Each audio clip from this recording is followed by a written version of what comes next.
Halo, selamat malam pemirsa. Jangan tidur dulu, NTV Tonight akan menghadirkan beragam berita terpilih untuk Anda. Bersama saya Gati Kamka, inilah NTV Tonight selengkapnya.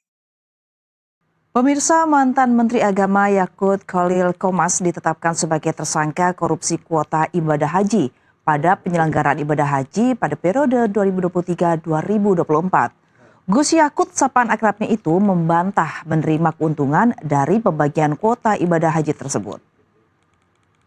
Fenomena perang menggunakan senjata peluru jeli yang sedang menjadi tren di kalangan anak muda kini mulai meresahkan masyarakat. Permainan yang awalnya marak di kota Makassar kini menyebar ke sejumlah daerah di Sulawesi Selatan. Aksi saling tembak di jalanan dinilai membahayakan dan mengganggu pengguna jalan. Pemirsa, agar berbuka puasa terasa berkesan, tak jarang masyarakat berburu tempat makan yang otentik dan estetik dengan menu yang unik. Salah satu yang ramai jadi buruan warga Bantul, Yogyakarta adalah makanan khas Timur Tengah. Ribuan pengemudi ojol, tukang beca, andong hingga pramuwisata antri panjang mendapatkan THR Lebaran yang dibagikan oleh pengusaha Bapia Patok 25 di Kampung Ngampilan, Kota Yogyakarta. Menjelang Hari Raya Idul Fitri, aktivitas belanja masyarakat mulai meningkat. Di Kabupaten Pandeglang, Banten, sejumlah toko busana muslim dipadati warga yang ingin membeli pakaian baru untuk merayakan Lebaran.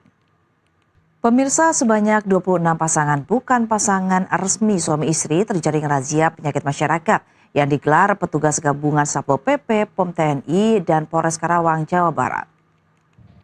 Tim Gul Karmat Jakarta Utara evakuasi penumpang dari kapal motor yang hendak bertolak dari Pulau Kelapa menuju Muara Kronjo, Tangerang yang mengalami mati mesin di perairan timur Pulau Tidung Kecil. Petugas berhasil selamatkan 12 penumpang kapal setelah terombang-ambing di lautan. Sebatang pohon aren yang berada di Jalan Raya Cadas, Pangeran, Kabupaten Sumedang, Jawa Barat tumbang hingga menimpa pemotor. Peristiwa itu terjadi setelah wilayah Sumedang diguyur hujan deras. Tim Tekap 308 Polres Lampung tengah menggerebek pemilik senjata api rakitan bernama Tommy Prayoga saat berada di rumah kontrakannya. Pelaku sempat mengelak saat interogasi petugas, namun petugas menemukan senpi rakitan beserta amunisi dan satu korek api berbentuk senpi. Pelaku langsung dibawa petugas ke kantor polisi. Polisi berhasil menggagalkan upaya aksi pencurian hewan ternak di Kabupaten Lumajang, Jawa Timur. Saat penangkapan, petugas pun mendapati sejumlah senjata tajam dari tangan para terduga pelaku. Kakak kandung asal Garut, Jawa Barat nekat menghabisi nyawa adiknya sendiri. Korban mendapat luka tusukan pisau di bagian dada sehingga tak bisa diselamatkan. Kepergok pemilik rumah saat ingin mencuri motor, komplotan pencuri motor todongkan senjata api. Peristiwa yang terjadi di Komplek Kavling Pertamina Cimanggis, Kota Depok terekam CCTV. Kapolri Jenderal Listio Sigit Prabowo memimpin apel gelar pasukan operasi kepolisian terpusat atau operasi Ketupat Jaya 2026 di kawasan Monas, Jakarta Pusat pada Kamis petang. Apel digelar sebagai bagian dari persiapan pengamanan mudik dan perayaan Hari Raya Idul Fitri serta menjaga Kamtipmas di seluruh wilayah negara Kesatuan Republik Indonesia. Menyambut Hari Raya Idul Fitri 1447 Hijriah, warga Palembang memilih mudik lebih awal menggunakan moda transportasi kereta api.